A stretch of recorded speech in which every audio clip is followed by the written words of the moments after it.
Have you ever wanted to set a lock in a drawer or a door and just been befuddled? Tonight, I'm going to show you how I've learned to do that after countless locks I've installed over the years. We're going to put in a lock tonight that's called a half mortise type. So it's for locking cabinet doors and drawers, most commonly. Occasionally for a desk lid, like a slant top desk and that type of thing. To be honest, I have not had call to put a lock in furniture for quite a while. But when I was starting out in North Carolina, a lot of 18th century furniture, seemed like every chest of drawers, they wanted locks. And I don't know, I kind of got to enjoy them. At first it was like, oh no, I've got to cut a hole into this drawer that I just finished spending all this time dovetailing, fitting to the opening. It's after everything's fit and done, and you got to cut a hole in it. So you're hoping you don't mess it up. But I don't know, I really enjoy it. I think it's because it meant we were getting in the home stretch and almost finishing that piece. And it's just that little added detail that sets it off. It's a nice touch. I like the look of it. You know, it's a centering eye catch when you've got the drawer pulls. Let me show you what I mean by half mortise type locks. These are some examples that I have hanging around. This style is actually narrower and could be used in a door. So you can, when you buy them, you're going to find that you're going to see the different sizes for them. And the key thing you really want to focus on is the pin placement. They're going to tell you the distance of the pin from the edge. So this one's a 5/8 pin, okay? 5/8 from the edge. So say you had a narrow style here, you'd want to make sure that, you know, you're trying to get that pin sometimes in the middle. So it depends what you're looking for and how you want to set that up. Here's another one, quite narrow, and this could be a left and a right. This is a little different style. These were both made in England, and you can get a lot of those. By the way, for this type of thing, somebody might be wondering, where do you get those? Well, we've put a few links in the notes, right? The description. Yep. So we've got Horton brasses, and they have some there, and they're not, I hadn't bought them for a while, and they're not cheap. I mean, some of these locks, they're like $50 for one. So, but then you can go to Lee Valley Hardware. We've added that link, and they've got equally priced, but they also have a discount style that's similar to the one I'm going to inlay or set in tonight, and those are only like 20 bucks. So that's good in my book. If they have the integrity, and most of them do, you can always buy one and check it out. All right, so this is the style that you'll get, or typically like this. It's the same brand that you get from Horton, but I got these a long time ago, so they may have changed the size. I know their key isn't quite as fancy and flashy as this one, but I got these some time ago from them. Anyway, this is let's measure this one up. So to the pin on this one, this is just about 3/4 of an inch. And that's typically what I'm looking for in a drawer half mortise lock. A good 3/4 down, so that if you're going to put an escutcheon, which is a decorative plate or an inlay around the keyhole, you want that about 3/4 down. But if you're dealing with a smaller piece, pay attention to that, because when you order them, once again, you want to note where that pin is. All right, here's another style. This is, you see that angle there? This is for a desk. This is like a tilt-top slant desk, and this would be on the top, so it's got that angle, so when it lays in there, it has room to close. You don't cut a 90-degree angle on that rabbet on the inside of a slant top desk. You have to have an angle like that. So this would work perfectly for that. And let's see, it's this key. This is a nice I don't know. I think I might have got this from Ball and Ball, which we also put the link for Ball and Ball. They're an older company, and they took so long, seemed to make everything, but they had the most period authentic, I thought, at the time. And Pug used to use them, and when we wanted something really like aged and didn't mind waiting, we'd order from Ball and Ball. Now this is the size that we're going to be putting in tonight. This is the classic, typical that I put in a lot of drawers. And it's also a 3/4 inch. It's actually a touch over. It's almost 13/16. In fact, I would say it is. It's very close. And the key is going to come in and find the pin. And let's see, you go this way. And it's kind of a narrower lock bar there. The width of it at the top is called the selvage, or you can just call it the width of the lock. If you forget selvage. All right, so there we go. Just a few examples. There's other sizes and styles. Now, I mentioned escutcheons. Those are the plates that are going to cover the hole when you are done. So a very common escutcheon is like this Chippendale style. Can you see that? Mm-hmm. Okay. So once the hole is on, of course, this is just a narrow piece of wood we're going to use you're going to put this plate, and you can see the keyhole on that one. Typically the escutcheon is the same style in Chippendale style plates like this as the drawer pull escutcheons, except you'll have the keyhole there. And quite often when I was with Pug, we would order one size down for the escutcheon as compared to the handle plates. It just looks a little nicer that it's a little smaller, but the exact same style. So this is going to be a classic Chippendale escutcheon. Here's one that would be used more on a door style. So you can see how long that is. It's too long and slender. So this would be used in more with this type of door lock. So that would just go on the style itself. All right. Now here's one that is a brass semi-inlaid. I don't like this kind as much. It's kind of hollow and stamped metal, and you cut the mortise and it goes into the keyhole slot, and you just smack it in there and it holds. It kind of jams in there. Usually there's a hole. No, not this one. The kind I like are a solid brass, and they're about a 1/16 inch wide, and and they flare out a little bit, but they're shaped just like the keyhole. And so you hold it and you knife around it and you cut a little recess, and then you smack it in at the end, and it makes a beautiful brass inlaid margin around the keyhole. I don't have one to show you, but once it's in, there is a little hole that you typically tap a little brad to hold it in place.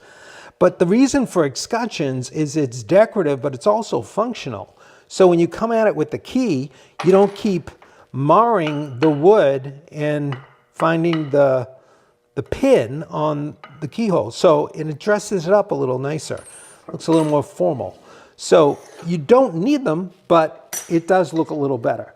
Then lastly are your handmade. Camera lady's backing off. But wait, there's more. Where are you going? All right, so you can make this style, and I love this look I've made some, I remember especially these walnut chests of drawers. You remember those? Probably don't. But they were in the front room of our house in North Carolina for quite a while, and then sold them. But we've got this would be inlaid. So after the fact, after your keyhole is cut and your half mortise lock is set, then you come in and you place and inlay your keyhole escutcheon. Now this could be made out of all different kinds of things. This one, I think, this might be holly, because I did inlay some in holly. Holly's not like a super hard wood, but it's harder than a lot of wood, so it's decorative and it's protective. It was a nice contrast with the walnut, and set them up beautifully. You could use like repurposed piano keys, some ivory, or you could use ebony on on a lighter color wood. There's a lot of ways to go with it, and you go with different shapes. But I just want you to see that. That's a simple little escutcheon you can make yourself and put it in. Now, we're not going to get into escutcheons inlaying tonight. We just want to get our locks in there and talk about locks. John's curious. I know that no lock is secure, but are those mainly for keeping children out or decorative? Yeah, John, that's a good question. It's up to you what you want your drawer locks for. In the 18th century, they were pretty important because this was like very common on chests of drawers, on desks, to have locks on almost everything, because it was a place to store your valuables that otherwise you had no place to put them. They weren't safes. Well, I guess there must have been.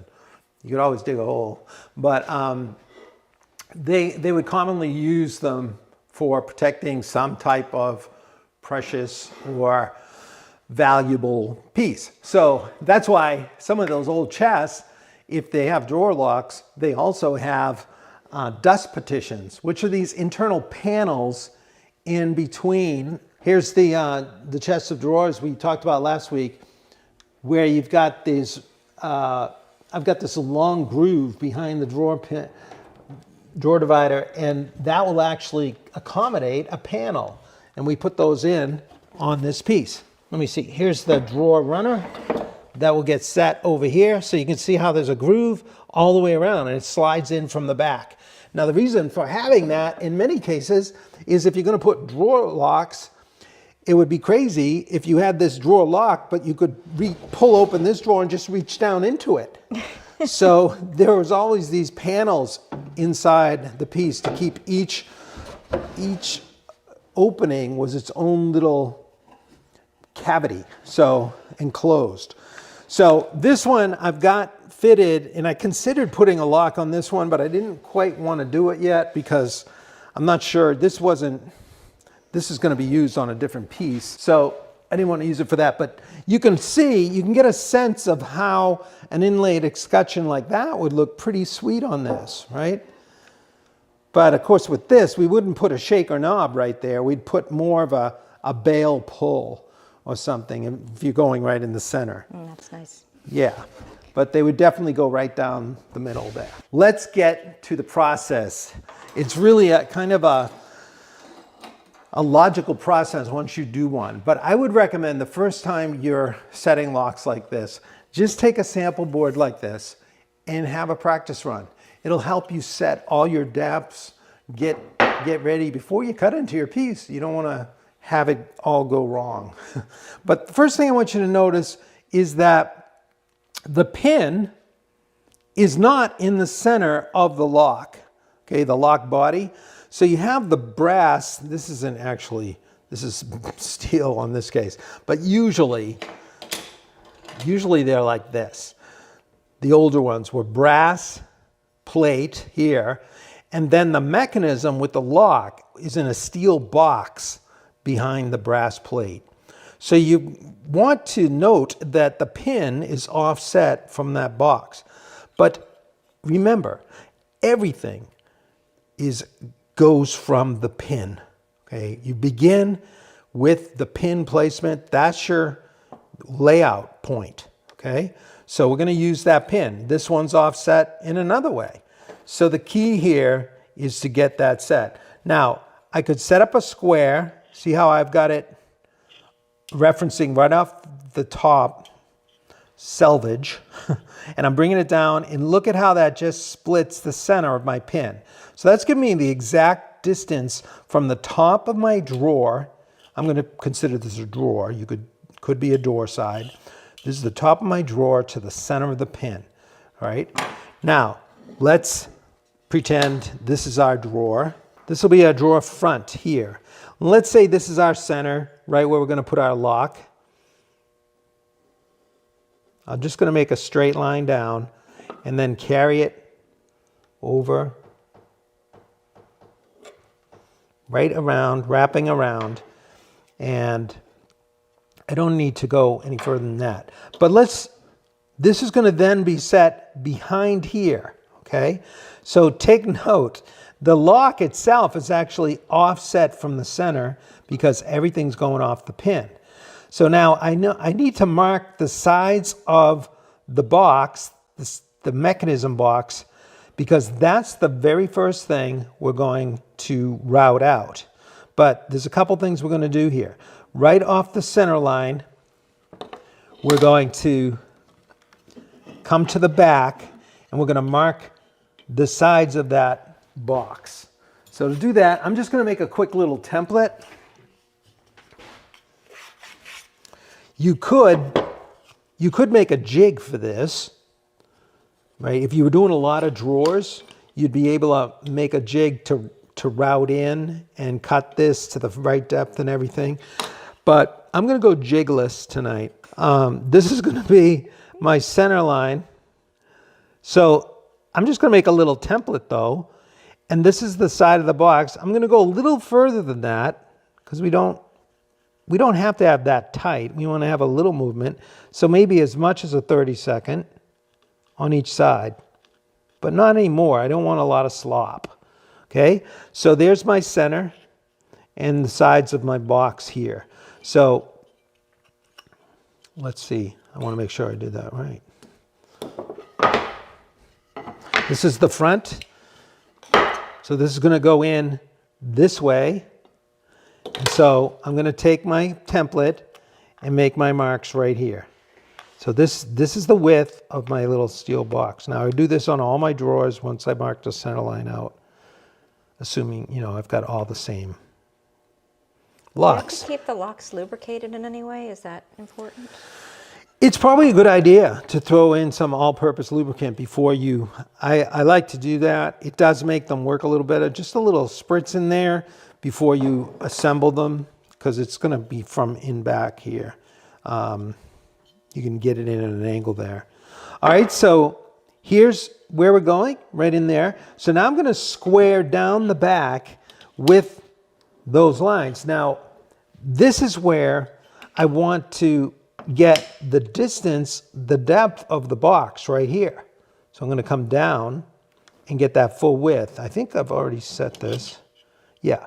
So you move your square. I just move my little square until I'm just there. It's a touch more. Now this is a little tricky because you only have a very small offset there.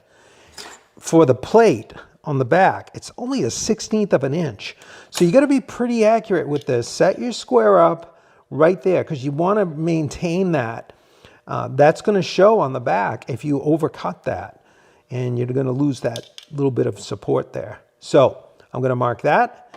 Now I can bring these lines around and down the inside of my drawer here. So I'm just going to come down and then put my pencil right on the mark, bring my square up to it, come down. Now I'm going to just trace across, and that's my bottom line, okay? So this also, if you notice, it has clip corners. So we'll just clip our corners. We'll do them a little small so we make sure we get enough room. It's not terribly important, but I'm just going to leave that little extra strength. That'll be fine right there. All right. Now, the first thing we want to do once we've got marked is drill our hole. So let me get this one back again. There's our mark there. I'm going to take a knife for this. I want to make sure I hit this pretty good. I'm going to bring both knives down. I might need these in a little bit. So we're going to just make a little cut right there. That should split. This is the center of my pin, okay? This is where I want it to end up, right there. And I don't see why I won't. So the first thing we're going to do is take a 1/4 inch drill bit, which is just the right size to give us just a little bit of play. Here it is. This is the right key. Yeah. So this is the key. So we want a 1/4 inch drill bit. So you can see this is just a little over 3/16, and you've got to have it a touch larger. All right. Let's head on over to the drill press. I'm gonna make this hole. All right, I set up a stop earlier and it looks perfect if I revisit my mark. So all I have to look at is the center line from this point. And that's what I would do. You know, you're doing a bunch of drawer locks, just set up a stop like that. You don't have to worry about the distance. Here we go.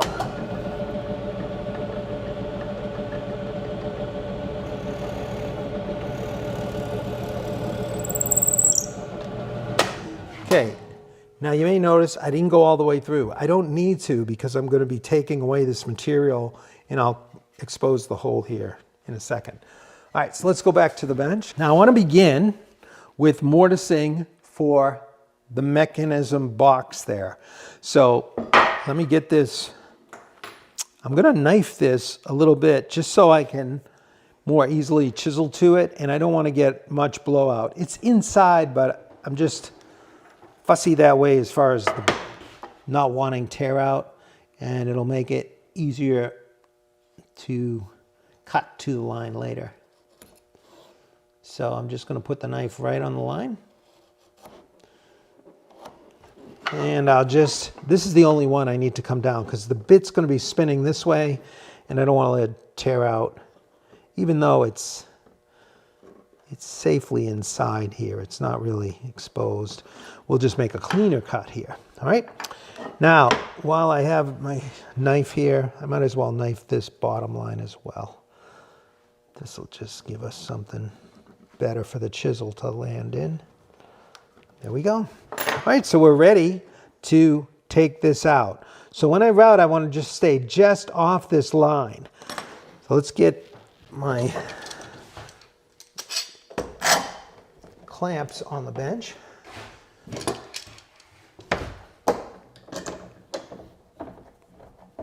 And for this, I'm going to use a plunge router, and I'm going to set the depth. Let me plunge. I already set the depth to,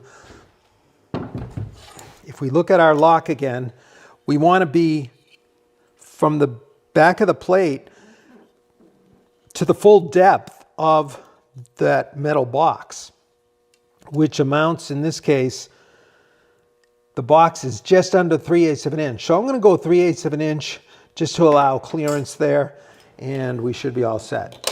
I went ahead and set my bit height. There it is. It's right at 3/8 of an inch. All right. So I'm going to do this in 2 bites. I'm going to set my plunge to about roughly half of the 3/8 or 3/16. Right about there. And get my earphones on. Here we go.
Okay, that about gets it. Now we just want to clean that up with a chisel. I'm just going to set my chisel and just straight down. I want to just clear this out. It really doesn't take very long, as you see here.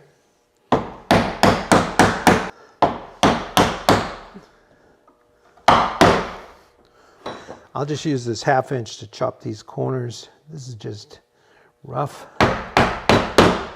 If adding a lock to a fairly shallow drawer, the router likely won't fit, so probably need to chisel out. Is that the... Yes, yeah, you're going to option? use whatever method works for you, Mike, you know. In some cases, you might have to, you know, pre-fit it so much and then glue it up and have the sense that you're already sized, if you can be trustworthy of it like that. There's a lot of ways, you know. You might have to use shorter, like butt chisels. Those will work as well. And get right in there. All right, so let's see. Once you've got this relief cut for the mechanism box on your lock, you're going to check it out. So let's see if it fits. All right. Wow, there's very little play. That's nice. And it's fit. Now, you see, we're still proud of the surface. We're going to inlay this. We want to get this flush and flush on the top. First, I want to make sure that the pin is in the right place. Okay, so let's turn it over. And let me, if I did my marking well, I'm sighting through that pin. It looks perfect. I don't know if you can see it through the hole. Can you see that? Okay, so that pin is right in the center. Now notice the pin is slightly high in the hole though. Did you see that? Can't see it that. Oh, okay. Let me see if I can. Well, it's just slightly high, but it's high the thickness of the plate here. So that's going to get let in. But that's going to get lit in after we let in the back. So what we're going to do, now that we have the placement correct, we're just going to hold it down and knife around. Okay, we're going to knife around the back. And we're going to route and flush route so this back will go in flush. Then we're going to knife around the top that I just showed you. That'll go in flush. And then I'll come back and have to knife just along the bottom edge, because when that sits in flush, we're going to just bump over that little bit of the thickness of the metal. All right, I'll show you right now in case you didn't follow that. We're going to start with the back. This way we'll get all of our surfaces flush and a nice clean cut all around. So you can use a regular marking knife. I'm using the scalpel. It makes a nice thin line for this type of cut. And it's going to come right around the front. And then I'll go across the back. I'm going to cut this even though we're going to end up moving it a little while. I just want this to set fully in so I can mark and let in flush the top next, okay? Here we go. There's my marks all set. Now I'm going to, again, clamp it to the bench. And this time I did a little test setup with my smaller DeWalt plunge router. So this is all set up just to the thickness of my plate. It's just slightly more, because I'd rather have it go slightly in than be proud. And if it's slightly in, I can always skim off a little of the drawer and we'll be good to go. But I'm saying it's very slight, okay? All right, here we go. Now I'm going to get my headset on, and I'm just going to route close to that and chisel it clean to finish it off. Here we go. I'm going to put the desk on.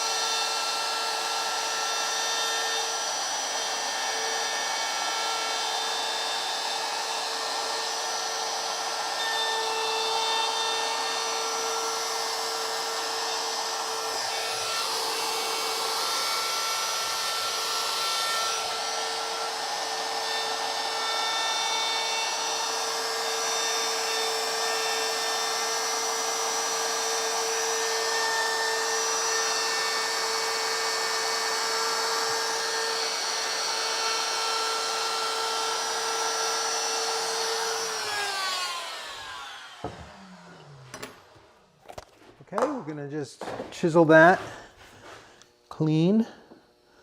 Just set the chisel right in there. I've got so little material that I'll just tap it. Just let it walk right along the groove.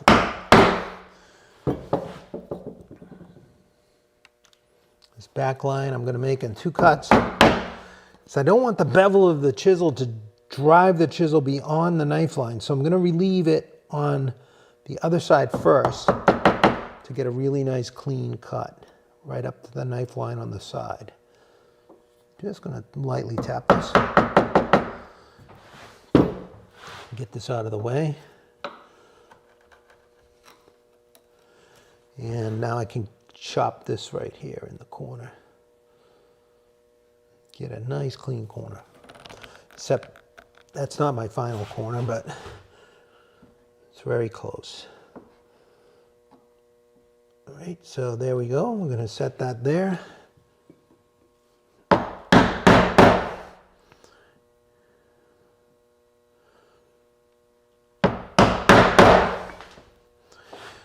And let's just chop this again.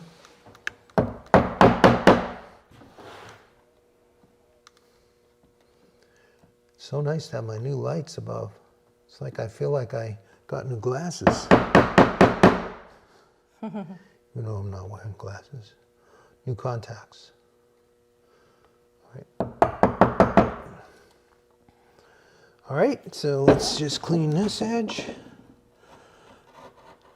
This is kind of fun because if you knife it just right, you're going to get a beautiful fit. And that's what we want. So the last bit, I just want to get in here. And oh gosh, I just went over the line. That's horrible. Sorry. That's awful. Look at that. I wasn't paying attention. That's awful. All right, I'm going to just keep going. I'll show you one other one when I get to the next step. That's what we get for live action. All right, let's fit this in. I have, in all my years, never done that on a real lock. But okay, let's say it was perfect and it's good. I feel it's flush here, but I'm still proud on this surface. So I'm gonna turn it up and we're gonna knife now around the top, okay? So here we are. There's the top. I'm gonna put it in the vise so we can get a good grab on it. Okay. Now, see, it's fully flush now, so I can knife it along this bottom edge, and then I'm gonna let it in this way, okay? So let's go ahead and we're gonna knife around. There, there. See, this is why you practice. You wanna practice on something. You have some comrades who are thankful. I did that on purpose, everybody, just so you can see what could go wrong. All right. All right, so there, I've got this all knifed on the both ends. And now I'm gonna just hold that same router. Because it's small, it won't be difficult. And I'm just gonna come in and route that thickness of the plate. Here we go.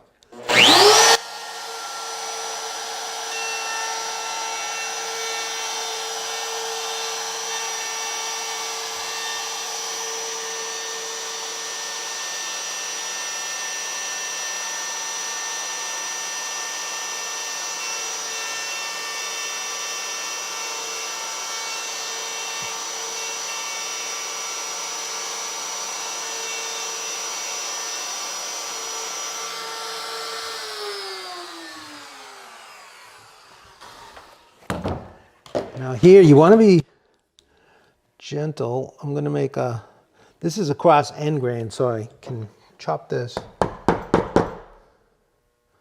pretty well here.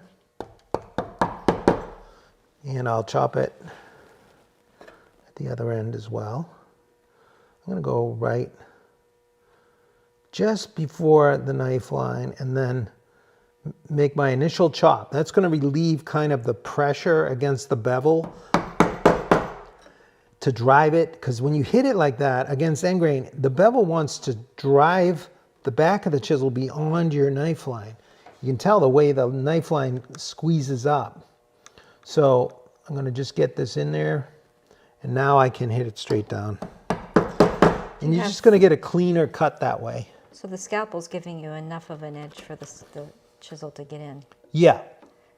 Yep. So I'm resting it right in the scalpel line right here. Just going to, okay. Now coming along the grain here, let me get my longer chisel. I'm with the grain, and I've only got like a small lip here of like a 1/16 of an inch. So I want to be careful and just use hand pressure. And I'm going to just kind of lean on it firmly. Right here, I'm over the end, so not a problem. And then I'm going to just move it over. This one I don't need to put much pressure. Move it all the way over. And now I should be able to break this out. I'm going to use the lip. Normally I would have this facing me, but... Do you know how you're going to fix that little debacle? Yeah, well, I'm not gonna, because this is a practice. Oh, how might you fix that? Oh, you know what, being where it is, I think you could easily just put some shellac stick or filler colored in. It's actually kind of thin, and it's on the back inside. You'd be surprised how some 18th century pieces looked on the inside. There, you'd often see little things. I mean, that's not horrible. The wood is still there.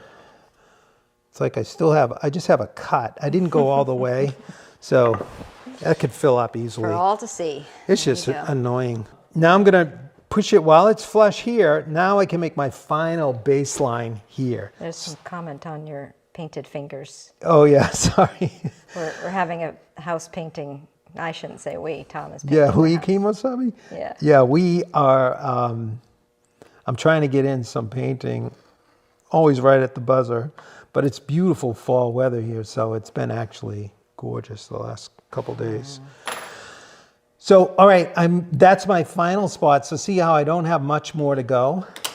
And in this sequence, you end up with, I'll get it over the bench more here.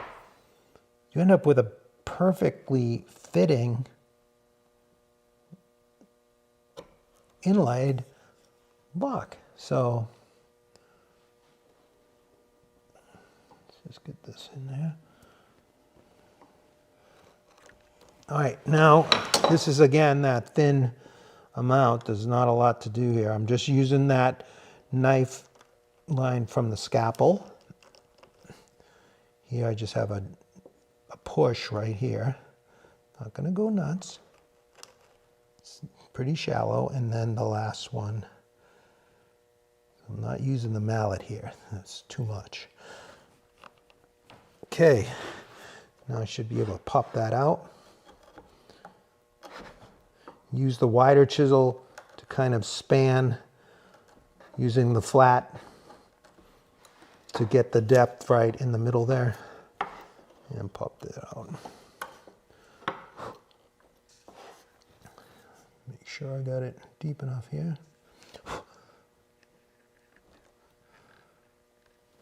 Okay. I should have my nails done before all this close-up action. All right, so there we go. Now, here's one last tip. I set this in. It feels good, but I'm a little proud here. I'm like, what's up with that? I know it was good. Well, here's the thing. When they roll this corner right here, you're gonna get a little bit of a rounded inside corner. So you've got to relieve this, okay? Just take a little off here. That's all you need. All right, believe it or not, that'll keep you out a little bit. It's nothing fancy, it's just that little chip right there. right on the inside. Now when I come back and set it, it's beautiful. All right, everything feels great. Flush-a-rooney, that's what you want.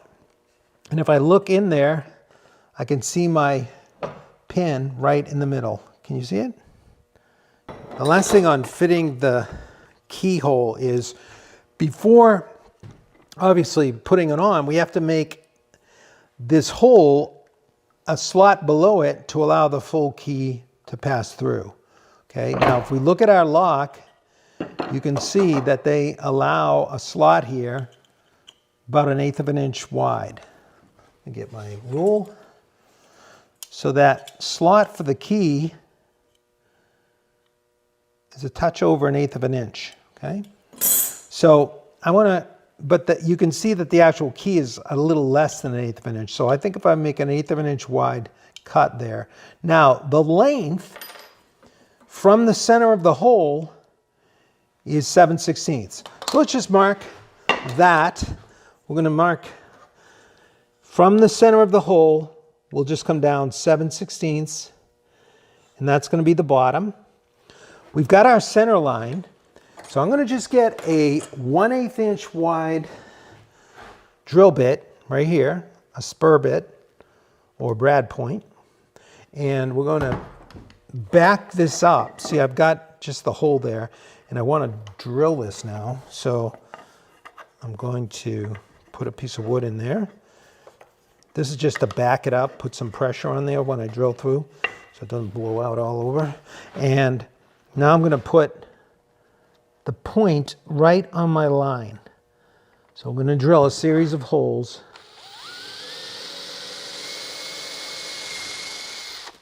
Now you could set up a router to do this too, but this doesn't take long to just hit this like this. I'm going to get one at the top.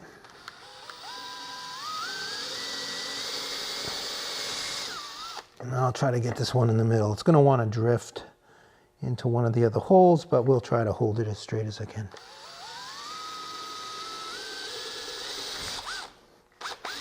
Okay, almost got it. Come this way. Trying to get just most of it out, and we're going to chisel the rest here. You ever had to fix an old lock skeleton key with a loose fitting? It's loose fitting, I bet? No, I have not. I'm usually installing new ones. But what we want to do now is, let me make sure, get all that dust out of that. All right, so see how we've almost got it. Now I'm just going to chisel until I can fit the key easily. Right now it's jamming in there, so it's too narrow a slot. So I'm just going to take my chisel and clean up this one side of the mortise I just made. Let me get my little smaller chisel. Get the 3/8 here. Can you see? I should ask you that. Well, I'm doing this a different way so you can see. Yeah, let me get out of your way. All right, I'm going to back this up because I'm going to cut through here. Let's go the other side.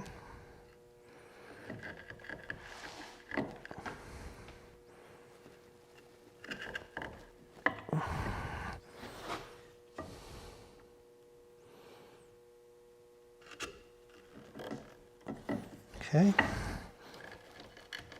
All right, let's see if that did it. Just come in this way.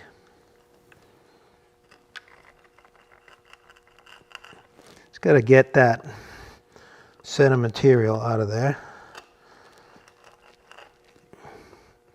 There it is. Okay. That's it. So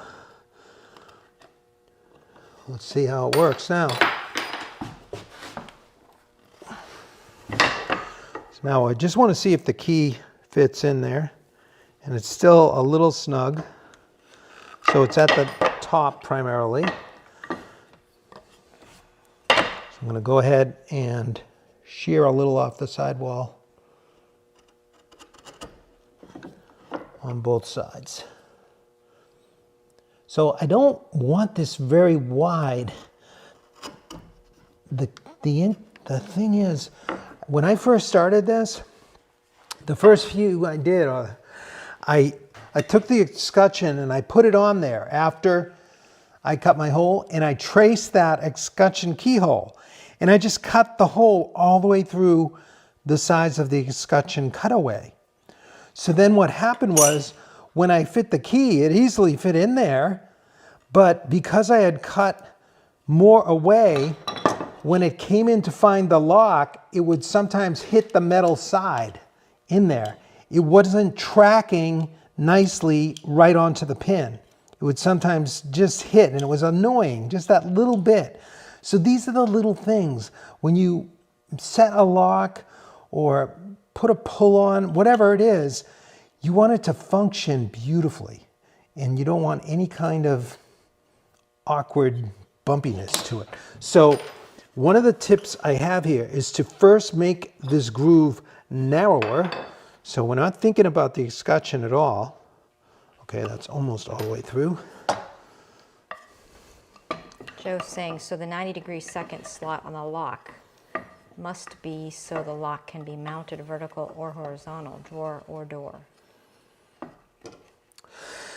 Yes, you can do that. That's exactly right, Joe. But you need quite a wide door. You'll find that they do come narrower. So yeah, exactly. You could set that up either way, because we're not using that other one at all. Exactly. But they do, it's funny, they specify some as strictly drawer, but they still give you both slots. Kind of strange that way. All right, so once we get that paired away, it's gonna be a little fussy, but there it is, okay? Easy fit right in there. Now let's put the lock in behind. Nicely set there. And it fits on nicely. See how it just goes right in? No fighting, just flows right in. So once I have that, then I would attach it. So to attach it on here, I want to make sure that when I run my screws in, it pulls it nicely into position. I don't want the screws to come in and force it higher over here. So I'm going to take my pen, take a little pen, we'll make a circle.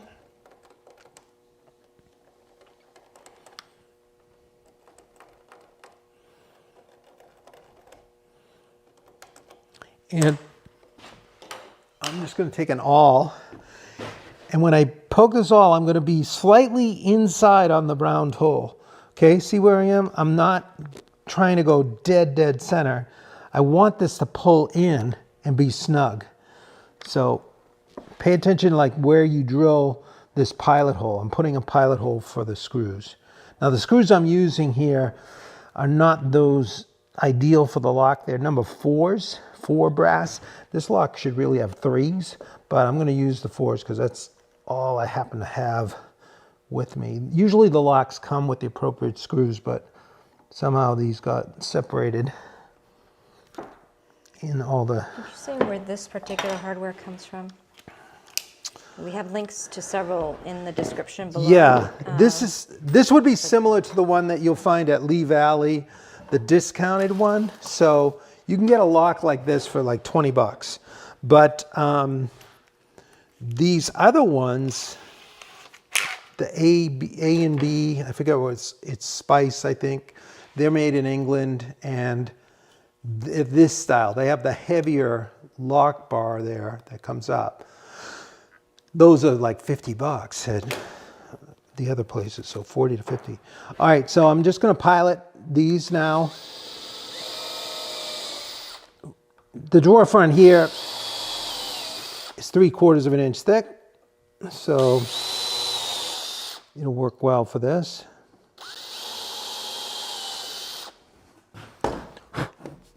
Just going to get the fibers off there. All right, so now when I set the lock in here, I'm going to get the screws, and here's my little number 4 brasses. And this is where putting some beeswax on there helps a lot. Pug would always do this, and at first I thought, what's the point? Why are we wasting time? Sure enough, he was right. It helps so much, because especially with brass screws like this, you don't want to fight them and then strip them out. It's a soft metal, and it will strip out. Quite often, when you get screws like this, they will send them also with some steel screws, so you can actually preset them with steel, and then once you get them all trial run in, you can then set the brass, and you know you won't tear the head on it. But I'm telling you, having that little bit of beeswax makes it a pleasant experience. Plus, it always makes me think of Pug. So how good can that be? Pretty good. All right, I'm just going to snug that up. And if you want to be, I forget what the term is, but if this was on the face, it'd be more of an issue. But if you're a very fastidious person, like I am, you'll put all the slots oriented the same way. Horizontal, vertical, even if it means it's not. Talk about steel We're gonna go screws versus horizontal. brass screws. Are they different? Well, the steel screws are just a harder metal, so they provide those so that you can pre-thread your pilot holes. So that, like at this stage right here, if my pilot holes were a little too thin or I didn't go deep enough, I could easily strip the brass heads on these. So you got to have a well-fitting screwdriver. This is just a flathead. Or you got to make sure that you run them in first with the steel. So I know Horton does that quite a lot with their hinges. They'll send you a couple steel screws, and when you first see them, if you're not used to that, you might say, what? Why'd they send these? Because they're clearly brass hinges or locks, and they are there so you can get everything fit right. And then when you put them in, you won't have chewed up screw heads. All right, we'll get them all the same way.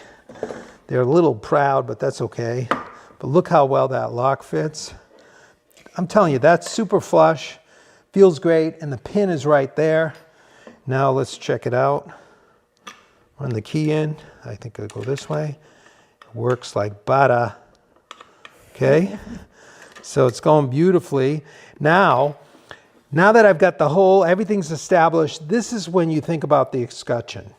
All right, so if I was going to put on like a Chippendale escutcheon like this, I would set it on the hole now, and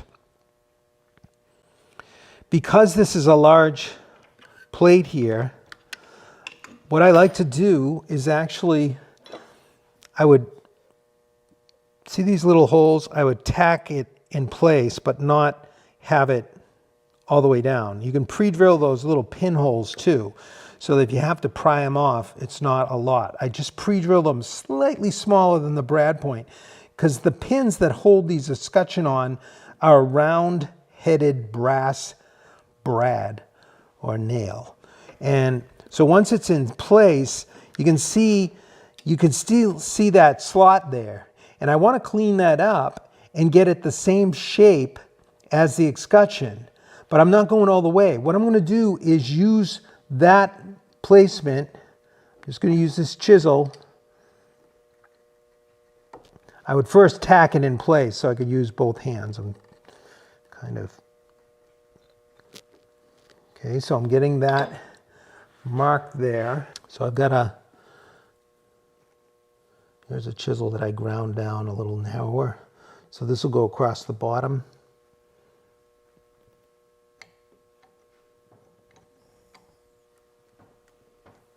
Okay, so I've got that little triangle. Can you see that? Mm-hmm. So what I'm going to do is set, oh, I'm on the screw heads, that's what it is. I'm going to set the chisel on that cut, and just make a little angle kind of cut here. So I'm going to make it angled in so it finds the slot when you set the key into the escutcheon. So whatever escutcheon you use, this is a little detail that makes it find its way right onto the pin super easily. You won't hit anything going in. It won't be a frustrating lock at all to use. It'll be a smooth operator, just like you. All right, now we're gonna come this way. At the bottom, there's a little bit of a roundedness to it, so I would have drawn that on there too. And I could actually take, can you see this? This is a little 8-3, an 8 sweep and a 3 millimeter. I'm just gonna take this down here, and it's got a curve on it. Just a little cut here. So this, I'll check it against the escutcheon here in a minute. So I'd clean that up, but everything's tapering in to that 1/8 inch slot that you made earlier. So when this would finally get nailed on there, I'm not finished with it, but you can see what we've got. We've got a tapering, I don't know how well you can see that, but I often make it black in there anyway. You'll darken the wood, and you'll have a nice kind of tapering hole with that escutcheon on it. So this works also with the, if you do your own inlay, if you did this type, you'd have the same arrangement. You'd be putting it on, inlaying it, and then you'd be cutting a tapering slot so that you don't hit any metal when putting in the key. Okay? And that, my friends, is inlaying a lock for a drawer. You know, sometimes they're put on pieces of furniture decoratively. You may have seen them where they're dummy locks, where you'd have an escutcheon like this, and sometimes they just paint it black in there. There's no hole, there's no key. But you could even fake it more by carving a hole in there and then painting it black, so you can't really tell. It does give the appearance of a more valuable piece of furniture with the locks in there. So there you have it. Add locks, add value. Well, I hope you enjoyed that. If you did enjoy that content, please consider subscribing. We'd love to have you ring that bell so that you get notified every time we have new content. Like and share, and head on over to epicwoodworking.com to see about our other courses, videos, the neighborhood, events. Hope you'll join us then. Well, on behalf of the camera lady and myself, I do thank you for being part of our little visit here tonight in the shop. We look forward to seeing you next time, right back here